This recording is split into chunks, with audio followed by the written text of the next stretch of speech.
The need to navigate through rising production costs, fluctuating foreign exchange rate, high energy costs, tariffs, and complex tax regimes has become an urgent priority for manufacturers seeking to remain in business. The volatility of the exchange rate particularly has not only led to a sharp rise in the cost of imports, but also impacted the prices of locally manufactured goods. This is why this event has brought together key stakeholders from the manufacturing sector and relevant government representatives, including policymakers, to review and address challenges posed by recent economic reforms. There was the need for us to engage, inviting government people and ensuring that we are able to have a dialogue around what needed to be done so that we can provide solutions that, in spite of the reform, in spite of the fallout and necessary consequences of reform, we are able to arrive at measures that will mitigate those negative impacts.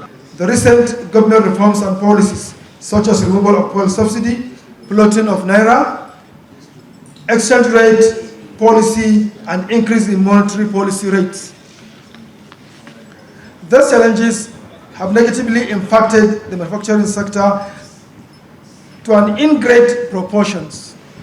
Dr. Moda Yusuf, who is the guest speaker for the day, expressed concern over the current import duties regime, urging the government to streamline its tax policies to make it easier for businesses to thrive. We are appealing once again that the exchange rate for the computation of import duty be fixed at 1,000 or even less. This way, we'll be able to bring down the cost of operation, the cost of production, and allow investors to be able to create jobs. And it also increase the level of compliance. Emphasizing the pressing need for policy adjustment to reduce the burden manufacturers are facing, the association called on the government to ensure proper implementation of some of its policy interventions in the industry.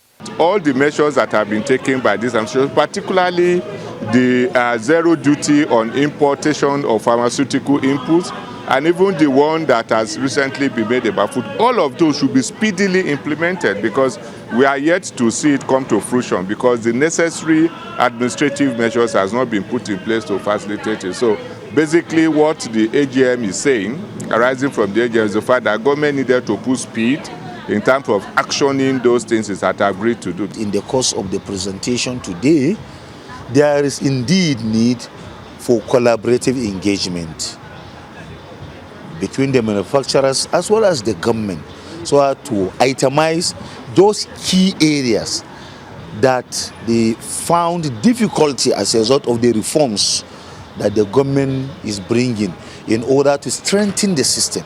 Manufacturers say they are feeling the weight of reforms introduced by the government. While these policy changes are critical for long-term national growth, the immediate impact on production cost and profitability remain a concern. Perhaps convening a roundtable between the government and players in the industry might just be the game changer for a sector that is faced with high cost of production and a weak consumer market. Frank Omalape, Arise News.